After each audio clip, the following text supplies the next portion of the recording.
Assalamualaikum, salam Malaysia Madani dan salam nilam di hati. Mencari timba si anak dara di bawah sarang burung tempua. Salam sembah pembuka bicara, bicara buku untuk semua. Saya Ainur Aisyah binti Muhammad Amri Nizal dari Sekolah Kebangsaan Seremban Jaya 2.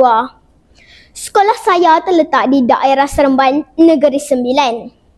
Kod sekolah saya NBA 4051. Saya berumur 11 tahun. Hobi saya adalah membaca dan memasak pada waktu lapang. Apabila saya dewasa, saya bercita-cita ingin menjadi seorang doktor. Sekian lama tidak bersua, rasa rindu kian melata. Bicara buku untuk semua, Ustazah Basikal tajuk cerita. Pada hari ini suka saya berkongsi tentang sebuah buku yang sangat menarik, iaitu novel Ustazah Basikal Kembara Mustahil ke Mekah Jilid 1. Buku setebal 300 halaman muka surat ini dikarang oleh Encik Ahmad Isa yang merupakan Direktur Jeneral di Jiwa Kembara. Buku ini diterbitkan oleh grup buku karang kraft Sendirian Berhad dan dicetak pada tahun 2023. Buku ini berharga RM35 di Semenanjung Malaysia, manakala di Sabah dan Sarawak pula ia berharga RM38.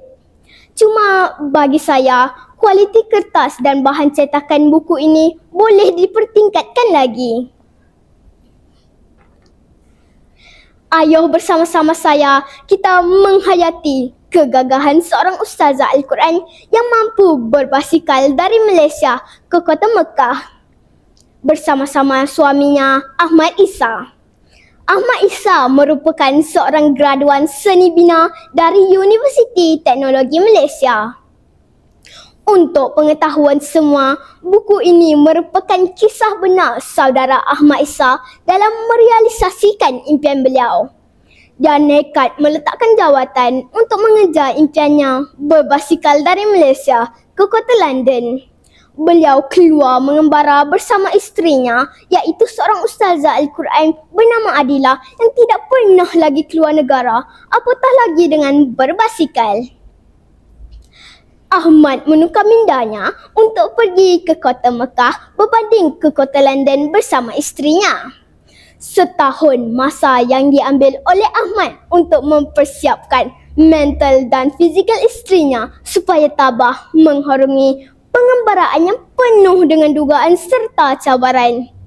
Berbekalkan hanya RM1,900, mereka mula berbasikal dan keluar dari negara Malaysia.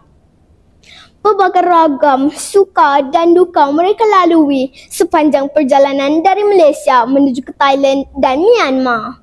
Antara cabaran yang mereka hadapi iaitu masalah komunikasi apabila mereka tidak memahami bahasa masyarakat setempat. Sebagai contoh, semasa mereka di Thailand, mereka terpaksa bercakap seperti ayam dan itik untuk meneruskan hidup. Selain itu, semasa mereka di Myanmar, mereka terpaksa tidur di dalam semak akibat undang-undang yang tidak menyebelahi mereka. Namun, semua itu tidak menjadi halangan. Bak kata saudara Ahmad Isa, nothing is impossible. Allah Subhanahu Wa Taala always with you. Pelbagai perkara ajaib dan tidak masuk akal juga berlaku. Sebagai contoh, semasa mereka kelaparan kerana tiada makanan halal untuk dimakan, tiba-tiba, nak tahu tak apa yang terjadi? Datang seorang hamba Allah membawa bekalan untuknya makan. Setelah membaca buku ini, terdapat dua pengajaran yang dapat saya kongsikan. Pertama, tiada apa-apa yang mustahil kerana Allah Subhanahu Wa Taala sentiasa ada dengan para makhluk yang diciptainya. Yang kedua, jika kita ingin mencapai sesuatu yang dihajati, kita perlu berusaha dengan bersungguh-sungguh walaupun pelbagai halangan yang menimpa. Bak kata pepatah, jika tidak dipecahkan ruyung, manakan dapat sagunya. Sekian bicara buku dari saya. Terima kasih.